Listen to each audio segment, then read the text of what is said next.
beautiful souls. So I figured, driving along, getting to my appointment, I would talk about Lilith and how I am freaking sick of Lilith. And this is like a vlog, so it's an opinion, so roll with it, because everything is from the perspective of the viewer. And if you can't honor that, you can't honor yourself. Because in the end, we're supposedly all moving toward oneness, right? Say those who want to steal, kill, and destroy.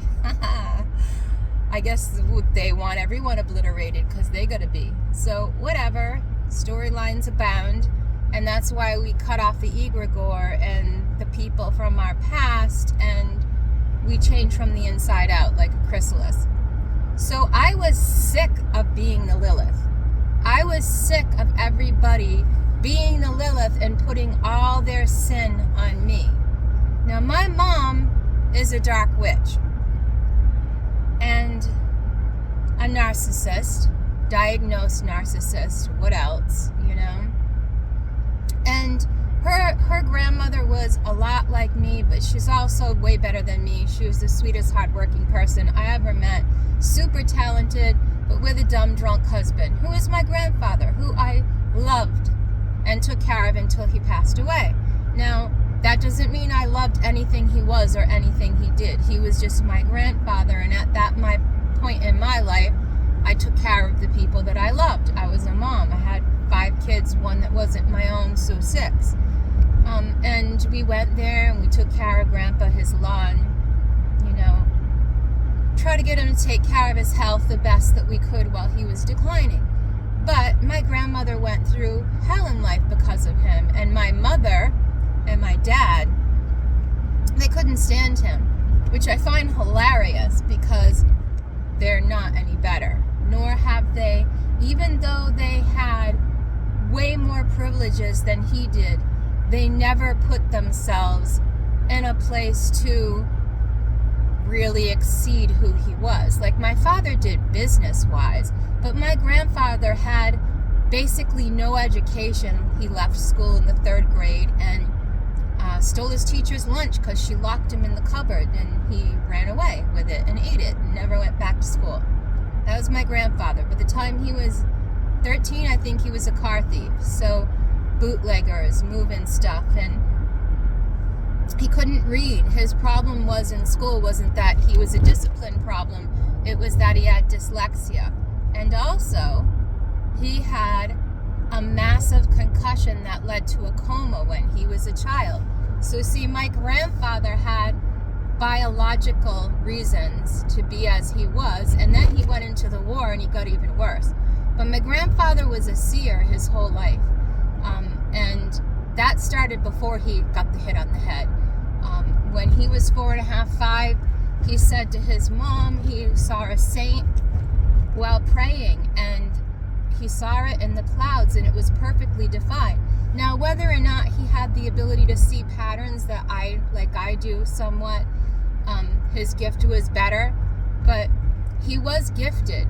But of course, in the season of low energy and hate of what humans were, and that everything had to filter down through the poop, the pope, the shite, the fish head, Grandpa just, to me as a man, went through the worst of the worst. And then World War II, and he shot a whole family up in a tent, and then he had a nervous breakdown because he figured out it was a family and not the enemy, which it very well could have been both, but it wasn't.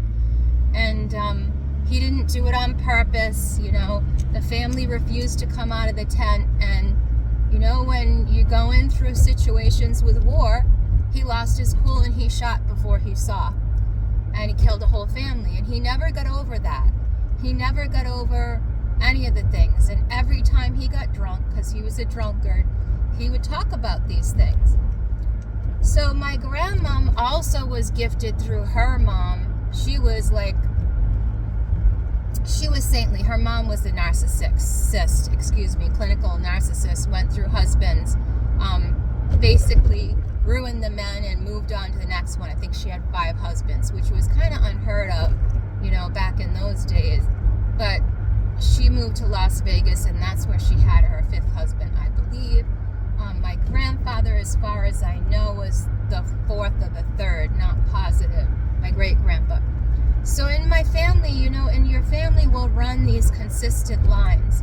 But for the scapegoat, when I divorced my husband, I tell people that's when I divorced my Lilith. That's when I was like, oh no more creating little demons with this thing. And that's when everything blew up in my face, because I was going to escape legalism of Christianity and the lies put in front of my face, no matter what I had to go through. And yeah, there were times of homelessness. I remember saying to my ex, I would live under a bridge before I came back to you, and it never got to that, but there were many nights I spent alone after getting abused on the street in the night. And you know, when you have to take your first shite down a storm drain at 3 a.m., when you were, you know, just this religious little preppy mom, soccer mom with your 5 kids before that, everyone asking you to homeschool their kids like nobody else could, like, put aside a few hours a day to homeschool their own. People disgust me, sorry. But, so I got sick of being the Lilith for everybody else, while the Liliths got to parade around and have all the fun and take my destiny and my life force and my gifts. And it had to culminate to a place where it was literally in front of my face in a cult, till I couldn't deny it or myself anymore, or my gifts and abilities, with both sides of the fence. And my mind couldn't fit that into Christianity, and so it just fitted into shame. And then, of course, I met the crazy Mason, who was also energy destiny swapping, and it took me basically hallucinating, because I was drugged up, hallucinating massively to realize what was going on, because then I was out of my body overstanding the situation. And even then I questioned everything, because, well, you're using drugs, you can't know reality on drugs, and drugs make your brain a mush, and drugs don't, and they're the portal to the underworld, and blah blah blah blah blah blah. Yeah, but nobody wants to talk about the positive side of it till we're forced to. And I'm not pushing using natural drugs. I've always used natural, not going to use fake stuff, or possibly stuff that could be mixed with something, because I can't even mix my foods or I have allergic reactions. So, you know, that wasn't going to happen. But basically, I think I'll be doing somewhat of a series and talks about Lilith, because I'm sick of all these women that are like, shadow and exposing your shadow, and they talk like little saintly girls, but then all they do is talk about the shadow. And that's, you know, it's the most dangerous place to be. It is where you can most easily get abused. And because you're open to the shadow realm in ways that, holy shit, I didn't see this guy coming, excuse me, ways that you shouldn't be. He must have been going awful fast. So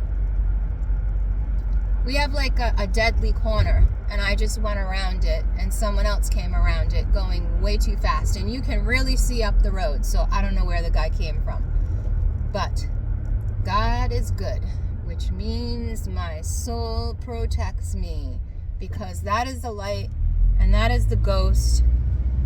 So anyways, this whole thing with having to bring your shadow to light, it's having to bring the hidden, abused, and neglected parts of yourself to light, not the collective shadow.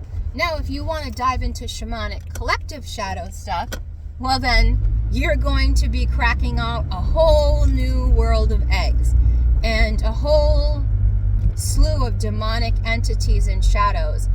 And you will experience things like I experienced. It's not your place to deal with the collective shadow. When you deal with yourself, you're dealing with collective energy. When you find your center, then everybody else's collective shite had better watch out. Because when you come from a wounded place and you're working with your shadow, You're working with your wounds and you're vulnerable. You're supposed to be in the dark, healing. That's the true seed of Samael in the Qlippoth.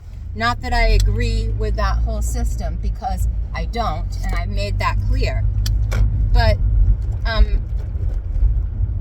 the real thing about the Samael and the Lilith is the dark union of the dark underworld side of oneself, and bringing that to light, not nurturing it so that you can become the head unicorn offer in your cult, and his offer girlfriends, plural, and his boyfriends, plural, that think they're girlfriends, plural. So I had to go through that multiple times with insane people. And that is because I chose a shamanic route, and I chose a route that had to do with removing demons from people.